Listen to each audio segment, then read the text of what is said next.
अस्सलाम वालेकुम। Programme night addition में हम आपको खुशामदीद कहते हैं। नाजरीन, NA 249 कराची में इलेक्शन नताइज पर कई रोज़ से जारी तनाज़े से मुताल्लिक आज फैसला आया इलेक्शन कमीशन का। इलेक्शन कमीशन ने हल्के में दोबारा वोट गिनती का हुक्म दिया है। ये फैसला मुस्लिम लीग नून के उम्मीदवार मिफ्ता इस्माइल की दरख्वास्त पर हुआ है। इस नशिस्त को हुक्मरान जमात जो है तहरीक इंसाफ के वफाकी वजीर फैसल वाउडा की नशिस्त जो खाली हुई थी जब वो सेनेटर बने, इलेक्शन कमीशन ने ज़िमनी इलेक्शन में शरीक उम्मीदवारों से कहा है कि दोबारा गिनती के लिए 6 मई की सुबह 9 बजे RO ऑफिस पहुँच जाएँ। इस नशिस्त पर गैर सरकारी गैर हतमी नताइज के मुताबिक पीपल्स पार्टी के कादिर खान मंदुखेल जीते हैं। ताहम दूसरे नंबर पर रहने वाली जमात मुस्लिम लीग नून ने इंतखाब में बेज़ाब्तगियों की शिकायत की है। उधर वफाकी वज़ीर इत्तलात ने आज प्रेस कॉन्फ्रेंस की और कहा कि कराची के इस हल्के में वोट गिनती की बजाय नए सिरे से जो है ना वो रीपोलिंग होनी चाहिए, पूरा इलेक्शन दोबारा होना चाहिए इस हल्के में। अब दिलचस्प बात यह है कि डस्का के इलेक्शन में धांधली और इंतखाबी बेज़ाब्तगियों के इल्ज़ामात लगे तो हमने देखा वफाकी वज़रा का ये मौक़िफ़ था कि इलेक्शन कमीशन उनके उम्मीदवार की कामयाबी का नोटिफिकेशन जारी करे, क्योंकि मुस्लिम लीग नून को इंतखाबी जीत जो है वो तहरीक इंसाफ की वो बर्दाश्त नहीं हो रही है। फिर बाद में मुस्लिम लीग नून ये मामला इलेक्शन कमीशन में लेकर गई तो तहरीक इंसाफ ने पूरे हल्के में दोबारा इंतखाबात की मुखालिफत की। यहाँ तक के बाद में कह दिया गया इलेक्शन कमीशन से कि इलेक्शन कमीशन मुस्ताफ़ी हो जाए। अब कराची में मुस्लिम लीग नून की दरख्वास्त पर दोबारा से गिनती का हुक्म दिया गया है तो आज वफाकी वज़ीर इत्तलात ने कहा कि यहाँ दोबारा पोलिंग होनी चाहिए। सवाल ये है कि धांधली और बेज़ाब्तगी के इल्ज़ामात पर जो फ़ैसला कौमी असम्बली के एक हल्के में दुरुस्त नहीं, वही फ़ैसला दूसरे हल्के में क्यों कर दुरुस्त होगा। फवाद चौधरी ने आज की प्रेस कॉन्फ्रेंस में इंतखाबी इस्लाहात, इलेक्ट्रॉनिक वोटिंग मशीन, ई-वोटिंग पर भी बात की। धांधली के इल्ज़ामात के सिलसिले में नाज़रीन, हमारी जो मुल्क की तारीख़ है वो हमें बताती है कि 1970 के इलेक्शन के अलावा कोई ऐसा इलेक्शन नहीं था जहाँ पर धांधली का शोर ना मचा हो, जहाँ धांधली के इल्ज़ामात ना लगे हों। इंतखाबी इस्लाहात अहम है, होनी चाहिए, ज़रूर होनी चाहिए। हर जमात कहती तो है लेकिन पाया तकमील तक ये काम नहीं पहुँचता। लेकिन अब तज्ज़ियाकार कह रहे हैं कि ये शायद माहौल इस वक्त साजगार नहीं है, क्योंकि ये माहौल उस वक्त साजगार था जब ख़ुद मुस्लिम लीग नून के सरबराह शहबाज शरीफ ने मईशत समेत मुख्तलिफ मौज़ूआत पर इत्तफ़ाक़ राय के लिए ग्रैंड डायलॉग की बात की। हुकूमत ने वो मौका ज़ाया किया। दिन ब दिन हम देख रहे हैं अपोजिशन और हुकूमत में फासले अब बढ़ रहे हैं। अपोजिशन हुकूमत के साथ बैठने को तैयार नहीं है, अदम एतमाद उरूज पर है। अब देखना होगा कि इंतखाबी इस्लाहात के लिए पीपल्स पार्टी के अलावा हुकूमत को किस किस जमात का और किस हद तक ताउन मिल सकता है। जबकि इलेक्ट्रॉनिक वोटिंग मशीनों की वर्किंग के बारे में भी बहुत से खदशात हैं। याद रहे कि इंडिया में इलेक्ट्रॉनिक वोटिंग मशीन पर वोट डाले जाते हैं। बांग्लादेश में पिछले इंतखाबात के दौरान आजमाइशी तौर पर इसको इस्तेमाल किया गया। अमेरिका में यह तरीक़ाकार राइज है। पाकिस्तान में इस मशीन को 2018 के इलेक्शन में 35 पोलिंग स्टेशंस पर आजमाइशी तौर पर इस्तेमाल किया गया, लेकिन इलेक्शन कमीशन उससे मुतमईन नहीं है और कहता है कि पाकिस्तान का जो निज़ाम है यहाँ पर ये सिस्टम नहीं चल सकता। मैं बात करूँगी, मुझे ज्वाइन कर रहे हैं वफाकी वज़ीर इत्तलात व नशरियात फवाद चौधरी साहब। फवाद चौधरी साहब की आज कैबिनेट इजलास में तारीफ़ भी की है, प्राइम मिनिस्टर साहब ने उनकी कारकर्दगी की। अस्सलाम वालेकुम, बहुत बहुत शुक्रिया फवाद चौधरी साहब आपका। हमें याद है जब आपने साइंस और टेक्नोलॉजी की वजारत संभाली थी तो इतनी ड्राई सी वो वजारत लगती थी, लेकिन बाद में जब आपने काम किया तो लोगों को पता चलना शुरू हुआ कि ये भी कोई वजारत है। शायद प्राइम मिनिस्टर साहब इस वजह से भी आपसे बड़ा खुश हैं कि जिस भी वजारत में भेजो तो फवाद चौधरी काम कर सकता है। बहरहाल मुबारक को, बड़ी तारीफ़ सुनी आज आपकी कैबिनेट सेशन में हुई है।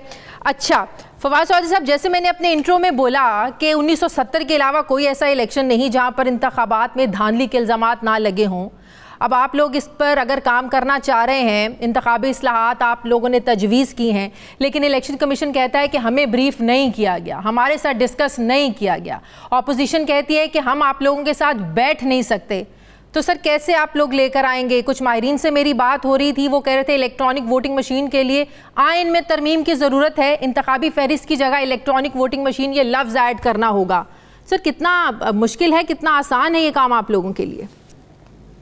अच्छा, पहले तो शाहजहा मैं आपको 2-3 बातें जो आपने इंट्रो में की हैं वो दुरुस्त नहीं हैं, उनका जो है वो आप देख लें।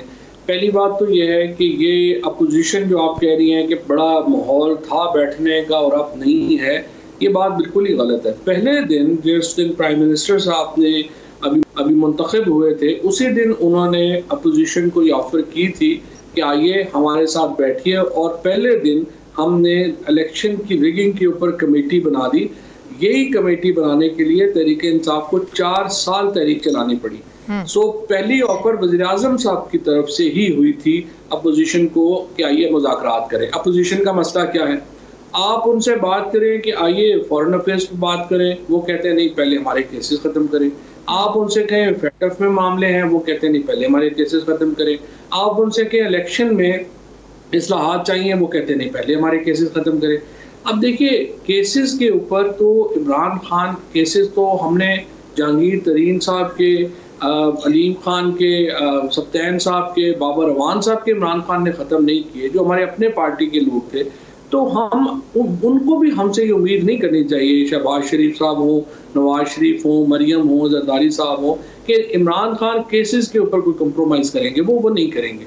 अब जहाँ तक इस्लाहात का ताल्लुक है, ये इस्लाहात जो हमने मुतारफ़ कराई हैं, ये 49 के करीब इस्लाहात हैं।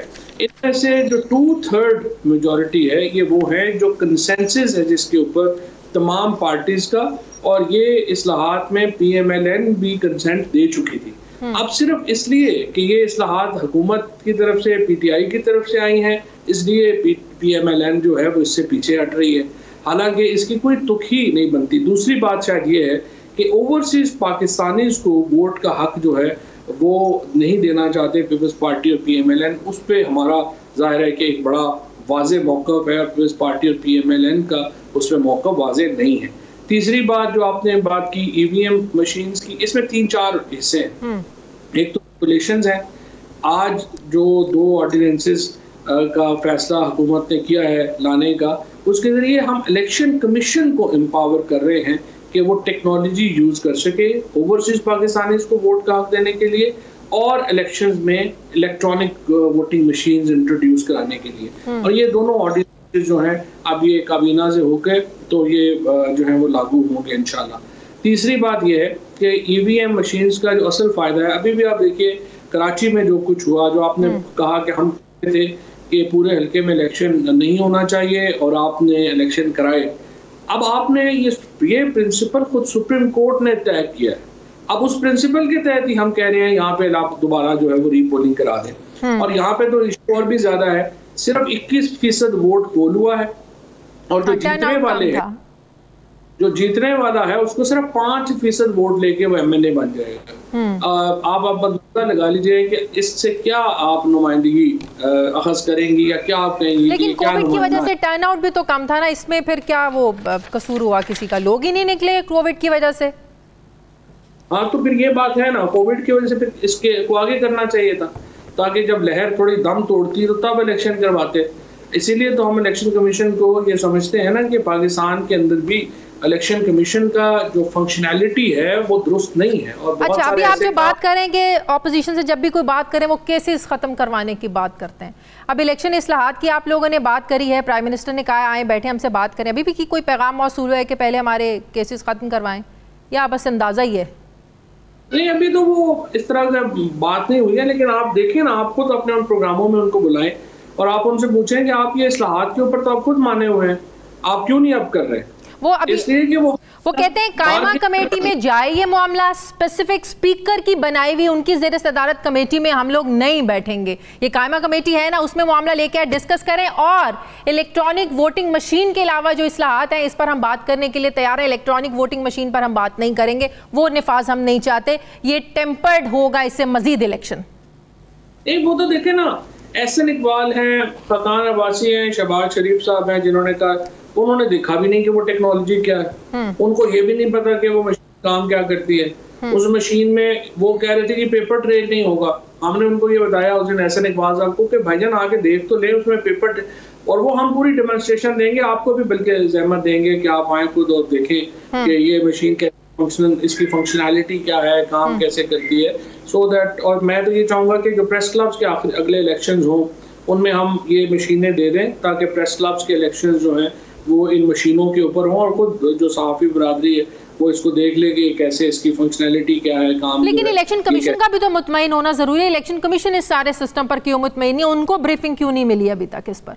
नहीं, ये मैं आपको बता दूं कि ये एक खबर जो शायद ट्रिब्यून में आई थी, ये खबर 3 साल पुरानी है। जब इलेक्शन कमीशन ने इसके ऊपर रिजर्वेशन का इजहार किया था। उसके बाद इलेक्शन कमीशन ने एक अपने तकरीबन 37 पॉइंट्स जो हैं वो डाले और फीस डाली और कहा इसके मुताबिक होनी चाहिए मशीन। अब ये जो अभी मशीन है ये एग्जैक्टली इलेक्शन कमीशन की जो लेड डाउन शराइत हैं उन तमाम को पूरा करती है, और इलेक्शन कमीशन सारे मामले में ऑन बोर्ड भी है, और वो कमेटी का भी जिसको जो है वो इस वक्त जो प्रेसिडेंट साहब जिसको हेड कर रहे हैं, और वो इलेक्शन कमीशन की नुमाइंदगी जो है वो उसमें मौजूद है, और वो हर जो मीटिंग होती है उसमें आते भी हैं और अपनी सजेशंस। फवाद चौधरी साहब, टोटल कितनी मशीन्स रिक्वायर्ड हैं? एक खबर भी मैं पढ़ी थी, कुछ लोगों से बात भी हो रही थी कि 8 लाख मशीनें हैं जो आप लोगों ने मंगवानी है, फिर 160 अरब रुपए की लागत आनी है इस सारे चीज़ों पर। तो फिर सवाल ये पैदा होता है, लोकली हम लोग मैन्युफैक्चर कर सकते हैं अपनी मशीन्स को, इनको? नहीं, ये टेक्नोलॉजी तो हमारी अपनी है, ये तो हम लोकली मैन्युफैक्चर, और क्या ये 150 अरब रुपया तो इसमें बिल्कुल भी नहीं, ये तो चंद अरब रुपये जरूर होंगे, क्योंकि देखिए ना एक हिसाब लगा लीजिए, कोई 200-250 अगर पोलिंग स्टेशन हो तो आपको अराउंड वही 400 के करीब मशीनें जो है वो चाहिए होंगी फी हल्का। अगर आपको 350-400 मशीन चाहिए होगी, और fee machine cost I think will be about 75 to 85,000 rupees. तो इस हिसाब से it will be few billion rupees, कोई इतना महंगा नहीं है, जितना अभी इलेक्शन का खर्चा इससे ज़्यादा महंगा नहीं होगा। सही। अच्छा, इंडिया में केरला रियासत में 84 में इलेक्शन हुआ था ईवीएम पर, उसके बाद उसको चैलेंज किया गया, सुप्रीम कोर्ट ने कहा कि भाई आइन में तरमीम किए बगैर आप ये कैसे करवा सकते हैं। फिर 6 साल लग गए आइन में तरमीम करते हुए, और उसके बाद आइन में तरमीम हुई तो सारा सिस्टम वहाँ पर जो है ना वो नाफिजुल अमल हुआ। और फवाद साहब, एक और बड़ी इंपॉर्टेंट चीज़, इंडिया में भी एकदम इस सारे सिस्टम को नहीं इम्प्लीमेंट किया गया। पहले छोटे ज़िलों में हुआ, फिर रियासतों में हुआ, 1 रियासत 2 रियासत, आहिस्ता आहिस्ता जाकर अब जाकर उनका कहीं पूरे इंडिया में ये सिस्टम नाफिजुल अमल हुआ है। तो आप क्या समझते हैं कि 2023 तक हम इस काबिल होंगे कि पूरे पाकिस्तान में आम इंतखाबात में सिस्टम के ज़रिए इंतखाबात करवा सकें? ईवीएम मशीन्स का इस्तेमाल जो है वो तो मुमकिन है, लेकिन ये जो बायोमेट्रिक्स और ई वोटिंग है उस पर शायद टाइम लगेगा, और वो हम उससे अगले इलेक्शन तक जो है वो हम करवा पाएंगे। फिलहाल जो है हमारा जो रिस्ट्रिक्टिव होंगे हम ईवीएम तक। अच्छा, बायोमेट्रिक्स में क्या है प्रॉब्लम, क्या है कि फॉर एग्जांपल आप अभी भी अपने मोबाइल फ़ोन को रजिस्टर कराने जाती हैं कभी, तो आपने कभी देखा होगा कि जो मशीन है वो आपके अंगूठे के निशान नहीं पकड़ती, और कई लोगों के निशान वैसे ही मिट जाते हैं, तो वो उसकी वजह से आइडेंटिफिकेशन का प्रॉब्लम आ जाता है। अब यही ये जो असल प्रॉब्लम यहाँ पे किया गया वो ये इसमें बायोमेट्रिक्स में आया है। मशीन ईवीएम में कोई ज़्यादा प्रॉब्लम नहीं है, वो बड़ी बेसिक मशीन है, और उसमें जब आप वोट डालते हैं तो आपका इलेक्ट्रॉनिक वोट भी कास्ट हो जाता है, और उसके साथ ही आपका वोट भी प्रिंट हो जाता है। और हम हमारी लोकली मैन्युफैक्चर्ड है, राइट? ये हमारी लोकली मैन्युफैक्चर्ड। सही, ठीक है। और 2023 में हम इस काबिल होंगे कि पूरे पाकिस्तान में जो है ना वो इसके जरिए इलेक्शंस करवा सकें? नहीं, 2023 में नहीं, ये तो हम इसी साल, मेरी कोशिश होगी कि हम इंशाल्लाह ये प्रोवाइड कर सकें तमाम प्रेस क्लब्स को, बार काउंसिल्स को, और हमारे जो कश्मीर के इलेक्शन हैं उनमें कई जगहों के ऊपर, ताकि टेस्ट रन जो है वो हो जाए। अभी 2 साल है, 2 साल में हम इसको काफ़ी जगहों पे टेस्ट रन कर सकते। तो आम इंतखाबात के लिए इसको नाफिज करने के लिए तरमीम की ज़रूरत नहीं है, आप ये कह रहे हैं? नहीं, हमने ऑर्डिनेंस ला रहे हैं, उस ऑर्डिनेंस के जरिए जो अमेंडमेंट है लॉ में वो हो जाएगी, और इलेक्शन कमीशन को हम एम्पावर कर देंगे कि वो ईवीएम इस्तेमाल कर सकें। फिर ऑपोजिशन तनकीद करेगी, पार्लियामेंट को बाईपास कर रहे हैं, फिर आपको कहेंगे सदारती ऑर्डिनेंस की फैक्ट्री है ये हुकूमत। तो हम तो चाह रहे हैं अक्टूबर से, अभी आपने कुछ देर बात पहले की कि वो कह रहे हैं कायमा कमेटी में लाएं, तो कायमा कमेटी में तो ये नवंबर से पड़ा हुआ है पिछले साल से, तो आप उस पर डिस्कशन करें। अब यही तो प्रॉब्लम है कि अपोजिशन के लोग जो आते हैं उनको पता है, एक तो उनको ये भी नहीं पता है कि उन्होंने फॉलो किसको करना है। आधे लोग मरियम के पीछे लगे हुए हैं, आधे लोग शहबाज के पीछे लगे हुए हैं, और आप कह रही हैं हमारे साथ बैठे हैं, वो तो आपस में नहीं बैठ रहे, हमारे साथ उन्होंने क्या। तो आप सबसे पहले तो आपस में तो बैठे हैं, उनको समझ तो आए कि उनकी पॉलिटिक्स है क्या, तो वो बस ऐसे आए बाएं शाये कर रहे हैं। कोई ऐसी बात है इंशाल्लाह ताला वो मामला ठीक कर लेंगे। अच्छा, पिछले दिनों जो शिबली साहब से कुछ मसाइल हुए थे वेंटिलेटर्स को लेकर, उन्होंने कहा कि पाकिस्तानी वेंटिलेटर्स इस काबिल नहीं हैं, इतनी अच्छी क्वालिटी के नहीं हैं, फिर पता चला कि ईरान और श्रीलंका के कुछ ऑर्डर्स थे वो इससे इफेक्ट हुए, तो हालात सुलझे या नहीं सुलझे, ये बात तो हकीकत है कि ज़ाहिर है अगर आप इस तरह का कोई बयान देते हैं तो इंटरनेशनली इसके नेगेटिव इम्पैक्ट आते हैं, और जो इसमें आए भी हैं, कुछ इम्पोर्ट हमारी जो एक्सपोर्ट्स हैं वो भी मुतासर हुई हैं, तो कोई मामलात सुलझे, कुछ शिबली साहब को समझ आई कि नहीं भाई हमारे भी वेंटिलेटर्स इस काबिल हैं कि हम एक्सपोर्ट कर सकें? देखिए, सच्ची बात यह है कि टेक्निकल मिनिस्ट्री है, इसको समझने के लिए कुछ टाइम दरकार होगा। आहिस्ता आहिस्ता समझ लग जाएगी कि मामला क्या हैं, और इसमें कोई शुबा ही नहीं है। हमारे जो इंजीनियर्स हैं, हमारे जो टेक्नीशियंस हैं, हमारे जो साइंटिस्ट हैं, well I am so proud of them. ये दे आर ब्रिलियंट पीपल। और किसी तौर पे भी हमारी जो चीज़ें यहाँ पे बनी हैं और बनाई हैं अभी हमने, स्पेशली कोविड से, वो इंटरनेशनल स्टैंडर्ड की हैं। और Pakistan is one of the major exporter of all PP material. और इसमें जो है कोई शुबा ही नहीं है कि हमारे लोगों का, उनके जो क्वालिफिकेशंस हैं, उनके जो स्टैंडर्ड्स हैं, उसके ऊपर हमें फ़ख्र होना चाहिए। कोई ऐसा इशू ही नहीं।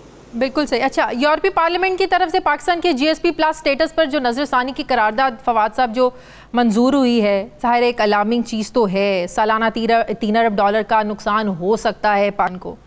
क्या पाकिस्तान इस पर मौक़िफ़ अपनाएगा? ज़ाहिर है नामूस रिसालत सल्लल्लाहु अलैहि वसल्लम को लेकर अब हमारा जो मौक़िफ़ है, जो तौहीन रिसालत का कानून है, इसमें तब्दीली का कोई सोच भी नहीं सकता। हमारा इस पर मौक़िफ़ है, पूरी दुनिया को बारहा हमने पैगामात दिए हैं। प्राइम मिनिस्टर साहब ने बड़ी इस पर बात की है। आज प्राइम मिनिस्टर ने OIC के ममालिक के जो सफ़रा थे उनसे भी बात की है, मुलाकात की है। कैसे इस मामले को आप लोग हैंडल करेंगे सर? देखिए, कोई प्रॉब्लम नहीं है। ये यूरोपीय यूनियन ने रेजोल्यूशंस जो हैं वो इंडिया के ख़िलाफ़ उनकी है, वो और पाकिस्तान में रिपोर्ट ही नहीं हुई। मैं हैरान हूँ। और पाकिस्तान के ख़िलाफ़ जो है वो पाकिस्तान में हर एक की ज़ुबान पे है। देखिए, उनकी एक अपनी पॉइंट ऑफ व्यू होगा, लेकिन जिस तरह से आपने खुद ही कहा, हमें तो यहाँ पर हम फैसला करेंगे ना कि हमारे लिए ज़्यादा जो मामला है वो क्या है, और नामूस रसालत सल्लल्लाहु अलैहि वसल्लम से बढ़ के हमारे लिए क्या होगा। तो जाहिर है कि इस तरह की कोई लेजिस्लेशन हम ना किसी बैरूनी दबाव पे हम करते हैं, ना हमारी पार्लियामेंट को इतनी है कि उसको आप इस तरीके से जो है वो थ्रेट कर लेंगे। लिहाजा वो उसमें कोई इशू नहीं है, बट सिफारिशात हैं उनकी, वो हमने, और जो यहाँ पे पाकिस्तान में जो तमाशा लगा, जो इसका कालेदम तंजीम की तरफ से वो पॉलिसी है, उसकी ने जो भी किया है वो हमने उसका सद्देबाब किया है। और ये हम अलाउ नहीं करेंगे किसी भी ग्रोह को कि वो हम हुकूमत कोई वफ्द भेज रही है यूरोप? मैं अभी तक तो कोई वफद यूरोप तो नहीं जा रहा, लेकिन अभी प्राइम मिनिस्टर साहब ने जो मुस्लिम सुफरा थे उनको खिताब किया है। अब वो यूरोपीय यूनियन के जो सफीर हैं यहाँ पे उनको बुलाएंगे और उनके साथ भी एक डायलॉग जो है वो। बहुत बहुत शुक्रिया वफाकी वज़ीर इत्तलात और नशरियात फवाद चौधरी साहब मेरे साथ हैं। Thank you very much. मुझे ब्रेक लेनी है नाज़रीन, वापस आते हैं छोटे से वक्फे के बाद।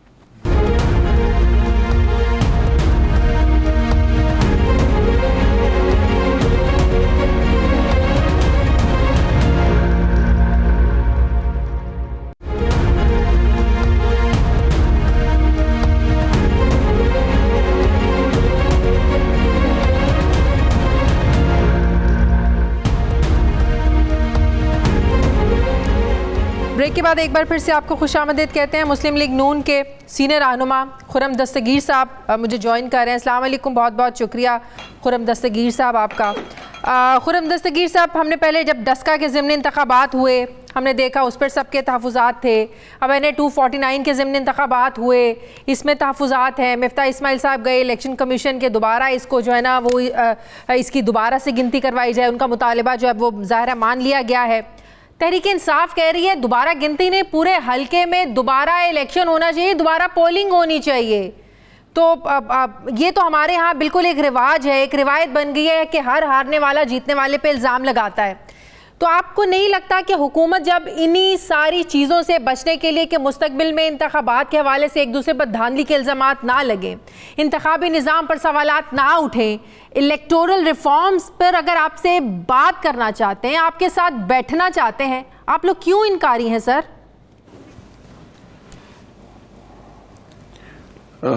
इसलिए कि आज अवाम 80 रुपए किलो आटा नहीं खरीद सकते। वो सस्ता आटा मांग रहे हैं और हुकूमत कहती है इलेक्ट्रॉनिक वोटिंग मशीन ले लो। जिन पाकिस्तानियों के प्यारे कोरोना के हाथों अपनी जान दे चुके हैं, देने वाले हैं, वो वैक्सीन मांग रहे हैं, वो ऑक्सीजन मांग रहे हैं। हुकूमत कहती है इलेक्ट्रॉनिक वोटिंग मशीन ले लो। मकबूजा कश्मीर में बैठे हमारे जो कश्मीरी भाई और बहनें हैं वो कश्मीर मांग रहे हैं। हुकूमत कहती है इलेक्ट्रॉनिक वोटिंग मशीन ले लो। जो इस खारजा पॉलिसी के डिजास्टर्स हैं, हमारे सफारतकार कहते हैं कि जी हमें कोई बेहतर गाइडेंस दें, हुकूमत कहती है इलेक्ट्रॉनिक वोटिंग मशीन ले लो। ये तमाम की तमाम कहानी जो है इलेक्ट्रॉनिक वोटिंग मशीन की, ये दरअसल जो भयानक मुईशत है पाकिस्तान की, जो भयानक खारजा पॉलिसी है, जो भयानक इस वक्त वफाकियत और जमहूरियत के हालात हैं, उनसे हमें डिट्रैक्ट करने के लिए है। तो इलेक्ट्रॉनिक वोटिंग मशीन को तो हम यकसर मुस्तरद करते हैं, जिस तरह जर्मनी के सुप्रीम कोर्ट ने 2015 में कर दिया था, उन्हें गैर आईनी करार दे दिया था इलेक्ट्रॉनिक वोटिंग मशीन को। उसके अलावा अगर कोई ऐसा रिफॉर्म होना है, आप लोगों को नहीं चाहिए, आपके जो माहिरीन है, आपने के जो टेक्निकल टीम है, उसको बिठाएं, उसको इलेक्शन कमीशन लेकर जाएं, उसको मशीन दिखाएं। सर एक चीज देखी नहीं है, उस पर बात नहीं हुई है, डिस्कशन नहीं हुई है, उसके नेगेटिव पॉजिटिव आप लोगों को पता नहीं है। तो सर देखे बगैर कैसे, सिर्फ इसलिए कि हुकूमत ऑफर कर रही है कि आओ बैठो हमारे साथ बात करो, और आप लोगों के लिए वो बिल्कुल काबिल कबूल नहीं है, ये रीजन है बस? देखिए हुकूमत नालायक और नाअहल तो है ही, लेकिन ये अवाम को भी और मीडिया को गुमराह भी करती है।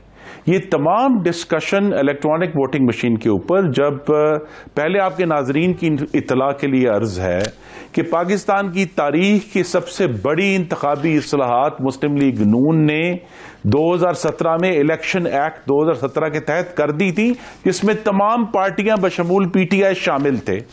जब उस इलेक्शन एक्ट के दौरान इलेक्ट्रॉनिक वोटिंग मशीन पर एक बड़ी सैर हासिल गुफ्तगू हुई, पूरी कमेटी बैरून मुल्क गई इलेक्ट्रॉनिक वोटिंग मशीन देखने, और उसके बाद उस कमेटी ने मुत्तफिका तौर पर मुस्तरद किया कि पाकिस्तान के हालात में इलेक्ट्रॉनिक वोटिंग मशीन जो है वो कारआमद नहीं है। अगरचे कानून में उसकी गुंजाइश है, कानून में लिखा हुआ है इलेक्शन एक्ट 2017 में कि इलेक्शन कमीशन वक्तन फवक्तन ज़िमनी इंतखाबात में इसका तजर्बा करेगा ताकि हमें इन प्रैक्टिस भी हो जाए। लेकिन ये तमाम जो आपने कहा कि जी हमें उसके प्रोज एंड कॉन्स का नहीं पता, हमने डिस्कशन नहीं की, तो आपके नाजरीन की इतला के लिए अर्ज है कि ये तमाम डिस्कशन 2016 और 17 में हो चुकी है, इलेक्शन एक्ट 2017 बनाने से पहले। अच्छा, इलेक्ट्रॉनिक वोटिंग मशीन के अलावा दोबारा ले आते हैं चीजों को उठा के, उस पर बैठने के लिए तैयार हैं आप लोग? अगर इसको जरा एक मिनट के लिए साइड पे रख दें। जी उस पर अगर ये मामला कायमा कमेटी में आएगा एक बिल की सूरत में, तो हम जरूर उसके ऊपर अपनी राय भी देंगे, उसको कंसिडर भी करेंगे, उस पर बात भी करेंगे। स्पीकर साहब की बनाई हुई किसी स्पेशल कमेटी में हम शामिल नहीं हो रहे, तमाम अपोजिशन शामिल नहीं हो रही, लेकिन जो कायमा कमेटियां हैं जो दरअसल पार्लियामान की जान है, उसका हम पूरी तरह हिस्सा हैं और पूरी तरह उसकी तमाम डिस्कशन में हिस्सा लेंगे इंशाअल्लाह। सर हमने देखा इलेक्शन 2017 का एक्ट जिसकी बात आप कर रहे हैं, फिर हमने 2018 में भी देखा धांधली के इल्ज़ामात लगे, फिर अभी मैंने जो रिसेंटली जो हमारे ज़िमनी इंतखाबात हुए हैं उस पर भी जो इल्ज़ामात लगे एक दूसरे पर। तो सर इसके लिए ज़रूरी है कि आप लोग मिलकर बैठें, बात करें। आपको क्या लगता है, हुकूमत अगर ये इंतखाबी इस्लाहात लेके आएगी, हुकूमत का कोई ज़ाती फ़ायदा होगा, पीटीआई का कोई ज़ाती फ़ायदा होगा? जी मैंने कहा सिर्फ इलेक्ट्रॉनिक वोटिंग मशीन के अलावा अगर हुकूमत के पास कोई ऐसी तजावीज़ हैं, मसलन हमारे जहन में जो 3 इस वक्त तरजीहात है मुस्लिम लीग नून के जहन में 2018 और उसके बाद के ज़िमनी इंतखाबात में, उसमें एक तो ये है कि इलेक्शन कमीशन की ये अथॉरिटी नहीं होनी चाहिए कि वो पोलिंग स्टेशन की जिम्मेदारी किसी और एजेंसी के हवाले कर सकें, चाहे वो सिक्योरिटी एजेंसी ही क्यों ना हो। ये पोलिंग स्टेशन की जिम्मेदारी इलेक्शन कमीशन को ही लेनी है और वो अपनी जिम्मेदारी से फरार नहीं हो सकते। तो ये कानून में हमें लिखना है कि जितनी भी सिक्योरिटी एजेंसीज हैं वो पोलिंग स्टेशन के अंदर कदम नहीं रख सकेंगी। ये हमें वाज़ेह तौर पर कानून बनाना चाहिए। दूसरा इशू जो है जो बार बार उठ रहा है, जिसका हमें तजर्बा बड़ा तल्ख हो चुका है, कि जो इंतखाबी नताइज हैं पोलिंग स्टेशन के, उन तक पहुंचने के लिए कि वो जो फॉर्म 45 और 46 है पूरी तरह कानून में कवर्ड है, लेकिन उसके तकद्दुस को यकीनी बनाने के लिए अगर कोई हम तजावीज़ जो है हम खुद भी देंगे, क्योंकि ये जो 2 मुकद्दस दस्तावीज़ हैं जो 45 है और 46 है, जिसने अवाम के वोट का तयन करना है और जिसकी बुनियाद पे फिर कॉन्स्टिट्यूएंसी का फैसला होना है जिसकी बुनियाद पे फिर हुकूमतें बननी है, आप कह रहे उसका हैं तकद्दुस ठीक है उस लोकल पोलिंग स्टेशन के ऊपर कायम होना चाहिए। बिल्कुल, तो ये दूसरी बात ये है। तीसरा इशू ऑफ कोर्स ये है, हाँ बोले तीसरा इशू ये है कि ये जो पूरे जो हमारे इंतखाबात का तजुर्बा है कि ये हमें जो पोलिंग स्टाफ है उसकी ट्रेनिंग पे और उसको जिस तरह इलेक्शन कमीशन हासिल करता है मुख्तलिफ महकमों से, उसको भी शफाफ और क्लियर बनाना पड़ेगा कि पोलिंग स्टाफ की जो ट्रेनिंग है वो फुल प्रूफ हो, तभी हम ऐसे इंतखाबात तक पहुंच सकेंगे जिसमें फिर हम सबका यकीन हो, उस पर इतराज़ात कम से कम हो। कि जो NA 249 में जो इलेक्शंस हुए हैं, ballot paper, ballot boxes rangers और फौज के हवाले किए जाएं। एक तरफ नून लीग कहती है, मियां नवाज शरीफ साहब कहते हैं, मरीम नवाज साहिबा कहती हैं कि फौज को इंतखाबी जो अमल है इस सारे प्रोसेस से आप दूर रखें, इनका काम नहीं है कि आपके इंतखाबी जो अमल है इसमें इंटरफेयर करें। दूसरी तरफ खुद ही आप लोग मुतालबा करते हैं कि जो हमारे बैलेट पेपर्स हैं, बैलेट बॉक्सेस हैं, उनको फौज के हवाले किया जाए। सर एक समझ नहीं आती, इतना तजाद है आप लोगों की बातों में। जी, मिफ्ता इस्माइल साहब, एक तो चूंकि जो शख्स खुद इंतखाब में उम्मीदवार होता है उसके जज्बात हम सबसे ज़्यादा अंगेख्त होते हैं। उन्होंने एक बात की, आज उन्होंने उसकी वजाहत दे दी है कि उन्होंने ये दुरुस्त नहीं कहा और वो उससे दस्तबरदार हो गए हैं। अभी हमारा मुतालबा नहीं है। ठीक है, ओवरसीज पाकिस्तानीज को वोट देने के हक में आप लोगों की, इस बारे में आप लोगों की क्या सजेशंस हैं?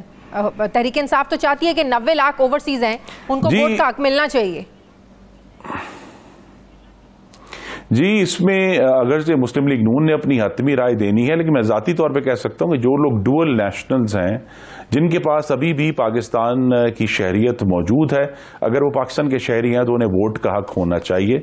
लेकिन आपके नाज़रीन को ये भी शायद मालूम ना हो कि जब इस हुकूमत में बनने के बाद पहले बड़े ज़िमनी इंतखाबात हुए थे, उसमें उन तमाम हलकों के जो रहने वाले वोटर्स थे उनको मौका दिया गया था, बैरून मुल्क पाकिस्तानियों को, कि वो उसमें वोट डाल सकें। और गालिबन अगर मेरी यादाश्त दुरुस्त है तो चंद हजार से ज्यादा पूरी दुनिया में वोट नहीं पड़े थे। तो ये जो इमरान खान साहब की बहुत ज्यादा एक कोई इंटरेस्ट है, वो समझते हैं कि ओवरसीज पाकिस्तानी उनके हामी हैं और उनके वोट लेकर वो अपनी अगली हुकूमत बना पाएंगे। ये तजर्बा अभी देखना बाकी है। लेकिन अगर कोई शख्स इस मुल्क का शहरी है, उसके पास पाकिस्तान का पासपोर्ट है, तो उसको यह हक होना चाहिए कि वो वोट डाल सके। सही, इस पर अभी आप लोगों की जो पार्टी का बाकायदा मौकफ है, वो जो पॉलिसी अभी वो सामने आनी है। अच्छा, ठीक है, ठीक है। अच्छा, ये बताइएगा कि इलेक्शन कमीशन के इख्तियारात के हवाले से भी आज वज़ीर इत्तलात ने बात की। उन्होंने कहा कि 2 ऑर्डिनेंसेस की मंजूरी दिए जाने के हवाले से उन्होंने बताया कि पहले ऑर्डिनेंस में इलेक्शन कमीशन को इख्तियार दिया गया है कि वो इलेक्ट्रॉनिक वोटिंग मशीन इस्तेमाल कर सके। दूसरे ऑर्डिनेंस के बारे में उनका कहना था कि इसमें इलेक्शन कमीशन को कहा गया है कि वो ओवरसीज पाकिस्तानियों के वोट के हवाले से भी इकदाम करे।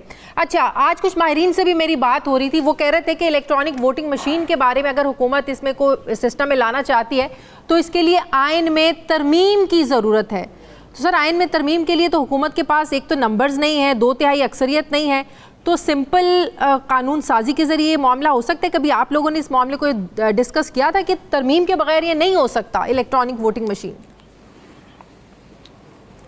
जी, इस पे हतमी राय अभी आनी है, लेकिन ये जो दोनों ऑर्डिनेंस जिनकी आज मंजूरी दी है, ये तो इमरान खान की जो नालायक और नाअहल हुकूमत है, सदारती ऑर्डिनेंस को जिस तरह इन्होंने अब्यूज किया है, ये नहीं है कि हमारी हुकूमतों में नहीं आते थे। हाँ। लेकिन यहां जिस तरह सदर के इख्तियारात का अब्यूज किया गया, इलेक्शन कमीशन के मेंबरान को सुप्रीम कोर्ट ने वो बाहर फेंक दिया, फिर काजी फाजी सब रेफरेंस सुप्रीम कोर्ट ने बाहर फेंक दिया, चीफ ऑफ आर्मी स्टाफ की नोटिफिकेशन सुप्रीम कोर्ट ने बाहर फेंक दी, national finance commission award high court ने बाहर फेंक दिया, सीक्रेट बैलेट के ऊपर ऑर्डिनेंस रेफरेंस हुआ, सुप्रीम कोर्ट ने बाहर फेंक दिया। ये भी इसी किस्म की ऑर्डिनेंस है, जब ये चैलेंज होंगे तो ये बाहर फेंक दिए जाएंगे, क्योंकि इलेक्ट्रॉनिक वोटिंग मशीन की ऑलरेडी इलेक्शन एक्ट 2017 में गुंजाइश मौजूद है। कहा गया है कि इलेक्शन कमीशन इसको तजर्बाती तौर पे, इजाजत है तो ये कहा है ना कि इलेक्शन कमीशन तजर्बाती तौर पर इसको ज़िमनी इंतखाबात में इस्तेमाल करे। तो ये जो है, ये हुकूमत अपने, जिस तरह मैंने कहा, असल में तो ये महंगाई से, अपनी बद इंतजामी से, खारजा पॉलिसी की तबाही से तवज्जो हटाने के लिए सारा टैक्टिक है कि जी हम इलेक्टोरल रिफॉर्म ला रहे हैं, हम इलेक्ट्रॉनिक वोटिंग मशीन ला रहे हैं, हम ऑर्डिनेंस ला रहे हैं। हालांकि अगर ये हुकूमत संजीदा होती तो ये तमाम मामलात पार्लियामान में अगर इन्होंने इंट्रोड्यूस किए होते तो अब बहुत पेशरफ्त हो चुकी होती। तो आप लोग तो बात करने के लिए तैयार नहीं है, बैठने के लिए तैयार नहीं है, तो जाहिर है फिर उनके पास तो एक ही तरीका रह जाता है ना, ऑर्डिनेंस लेके आना। वो तो दावत दे रहे हैं, प्राइम मिनिस्टर साहब दावत दे रहे हैं आप लोगों को। ये हुकूमत गलत बयानी करती है। यह हुकूमत सिर्फ प्रोपेगेंडा और माफिया की सरपरस्ती पर कायम है। पार्लियामान में बाकायदा तौर पर अगर कोई कानून ये तजवीज़ करेंगे, कायमा कमेटी के पास जाएगा, तो मैंने आपको फिर दोहरा देता हूं, मुस्लिम लीग नून और अपोजिशन की तमाम पार्टियां किसी स्पेशल कमेटी में नहीं बैठेंगे, लेकिन कायमा कमेटी का हम हिस्सा हैं और उसमें भरपूर हिस्सा लेंगे। ठीक है, बहुत बहुत शुक्रिया। मुस्लिम लीग के सीनियर रहनुमा खुर्रम दस्तगीर साहब मेरे साथ थे। मुझे ब्रेक लेनी है नाज़रीन, वापस आते हैं एक छोटे से वक्फे के बाद।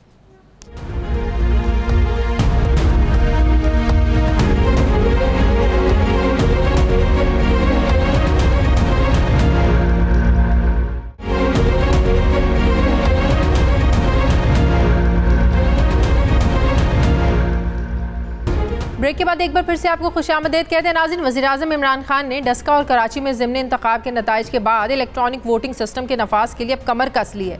वज़ीर-ए-आज़म ने पहली मरतबा किसी भी मसले पर मुतालिका जो वफाकी वज़रा हैं उनको हर रोज़ रोज़ाना की बुनियादों पर अपडेट फराहम करने की हिदायत जारी की हैं।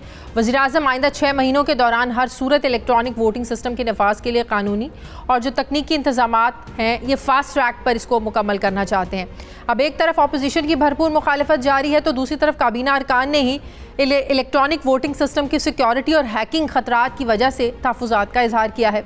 इलेक्ट्रॉनिक वोटिंग मशीन के मुखालिफ वफाकी वज़रा ने अपने मौक़िफ़ को दुरुस्त साबित करने के लिए 2 ममालिक में इलेक्ट्रॉनिक वोटिंग सिस्टम के नाकाम होने की मिसालें भी दी हैं। वज़ीर-ए-आज़म की हिदायत पर इलेक्ट्रॉनिक वोटिंग सिस्टम के लिए कंसल्टेंट की खिदमात भी हासिल की गई हैं, जो ई वोटिंग सिस्टम की सिक्योरिटी, डिज़ाइन और दीगर जो अमूर हैं उनमें अपनी जो सिफारिशात हैं वो 1 महीने के अंदर पेश करेगा। नाज़रीन, आज हम आपको ये भी बताएंगे कि इलेक्शन कमीशन ऑफ पाकिस्तान ने कितनी इलेक्ट्रॉनिक वोटिंग मशीनों का मुतालबा किया है और इन इलेक्ट्रॉनिक वोटिंग मशीनों के हुसूल के लिए महंगाई और गुर्बत के जो सताए हुए आवाम हैं इसके लिए कितने अरब डॉलर खर्च करना पड़ेंगे। मैं बात करूंगी इस्लामाबाद की ब्यूरो चीफ सुहेल भट्टी मेरे साथ। अस्सलाम वालेकुम, बहुत बहुत शुक्रिया सुहेल आपका। सुहेल, अब जब एक तरफ अपोजिशन जो है वो इसकी भरपूर मुखालिफत कर रही है, इलेक्शन कमीशन भी ये समझता है कि ये इतना आसान नहीं है और बहुत से माहिरीन हैं वो भी कह रहे हैं कि इलेक्ट्रॉनिक वोटिंग मशीन जो है ये मज़ीद इससे टैम्पर्ड इलेक्शंस होने के नताइज जो है जो चांसेस हैं वो बढ़ जाएंगे।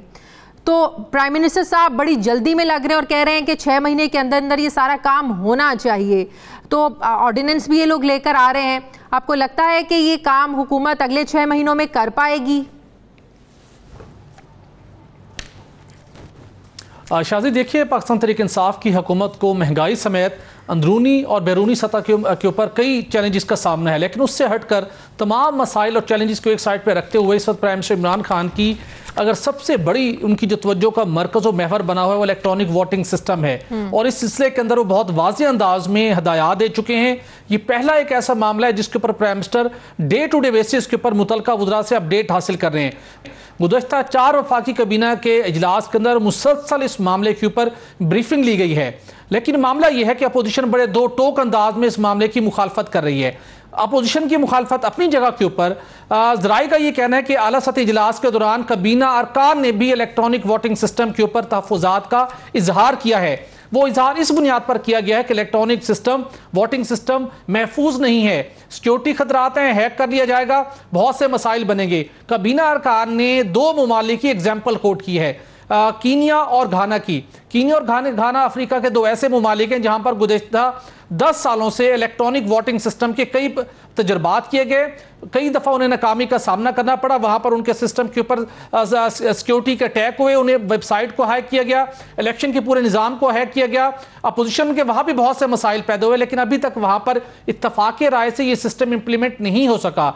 लेकिन वहां पर इसके एक्सपेरिमेंटल बेसिस के ऊपर अफ्रीकी कंट्रीज में इस मामले को आगे बढ़ाया जा रहा है। अगरचे कि अमेरिका ने 1965 के अंदर कैलिफोर्निया के अंदर पहला ये एक्सपेरिमेंट किया था, लेकिन अभी तक इसको एक एक्सपेरिमेंटल फेज में चीजों को ग्रेजुअली आगे बढ़ाया जा रहा है। अब प्राइम मिनिस्टर इमरान खान साहब ये चाहते हैं कि जल्द अज जल्द वो सिस्टम को इन प्लेस कर दें, बिलखुसूस वफाकी वजीर मनसूबाबंदी और तरक्की असद उमर ने जब से ये स्टेटमेंट दी कि प्राइम मिनिस्टर इमरान खान किसी भी वक्त असम्बलियां तोड़ सकते हैं, अगर उन्हें ब्लैकमेल किया गया या उन्हें किसी ऐसी सूरत हाल से दोचार किया गया, वो कंप्रोमाइज नहीं करेंगे, असम्बलियां तोड़ देंगे। एक जानिब ये बयान और दूसरी जानिब प्राइम मिनिस्टर दिन रात इस मामले पर सर्फ कर चुके हैं कि इलेक्ट्रॉनिक वोटिंग सिस्टम भले ऑर्डिनेंस लाना पड़े, जो टेक्निकल अरेंजमेंट्स करने हैं, जो कानूनी मकासद हासिल करने हैं, वो करके हर सूरत इसको इन प्लेस किया जाए।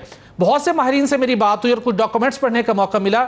अपोजिशन के साथ तमाम स्टेक होल्डर की मशावरत के बगैर इस सिस्टम को मुकम्मल तौर के ऊपर इन प्लेस करना मुमकिन नहीं है। और इससे बढ़कर इलेक्शन कमीशन ऑफ पाकिस्तान ने वफाकी हुकूमत को बताया है, मुतालबा किया है कि अगर आपने हमें लीगली एम्पावर किया तो उसके बाद इस मकसद को हासिल करने के लिए हमें 8 लाख इलेक्ट्रॉनिक वोटिंग मशीनें दरकार होंगी। और इसके ऊपर जो प्राइम मिनिस्टर के मुशीर ने जो तखमीना लगाया है, $2 अरब लागत आएगी अगर हम इसको इंपोर्ट करते हैं।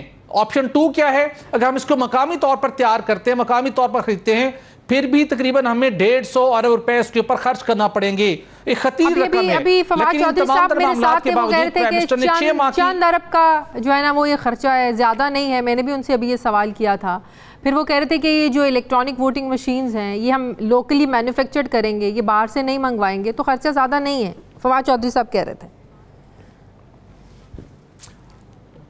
देखिए वो जो कह रहे हैं डेफिनेटली उनके पास कोई प्लान होगा। मैं उस चीज़ की हम बात कर रहे हैं जो डॉक्यूमेंट्स के हमारे पास मौजूद हैं, जो वफाकी काबीना को जो ब्रीफिंग दी गई है उसमें यह बताया गया है कि इसके ऊपर इतनी खतीर रकम खर्च होगी। अगर हम बैरून मुल्क से दरामद करते हैं तो जैसे मैंने बताया कि तकरीबन 300 साढ़े 300 अरब से ज़्यादा 300 अरब के लगभग इसके ऊपर पाकिस्तानी रुपयों में खर्च आएगा। और अगर हम मकामी तौर के ऊपर करते हैं तो कहा गया कि 50% हमें सेविंग होगी। उस तनासुब से भी तकरीबन 150-160 रुपए के लगभग इसके ऊपर खर्चा आ सकता है, सिर्फ कंसल्टेंट को हायर करने के लिए जो इस प्रोजेक्ट का सिक्योरिटी और डिजाइन मुरतब कर रहा है।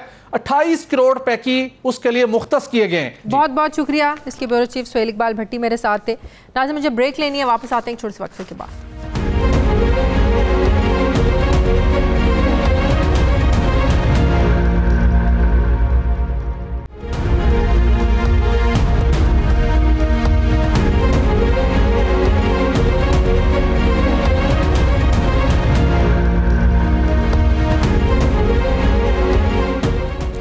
ब्रेक के बाद एक बार फिर से आपको खुशामदीद कहते हैं। नाजरीन, वफाकी हुकूमत आइंदा माली साल का बजट जून के दूसरे हफ्ते पेश करने जा रही है, मगर वज़ीर ख़जाना शौकत तरीन ने IMF मुआहदे पर नज़र-ए-सानी का इशारा देते हुए अब एक नई बहस छेड़ दी है। गुज़श्ता रोज़ कौमी असम्बली की कायमा कमेटी बराए ख़जाना का इजलास हुआ, जिसमें वज़ीर ख़जाना शौकत तरीन ने कहा कि IMF ने पाकिस्तान के साथ नाइंसाफ़ी की है।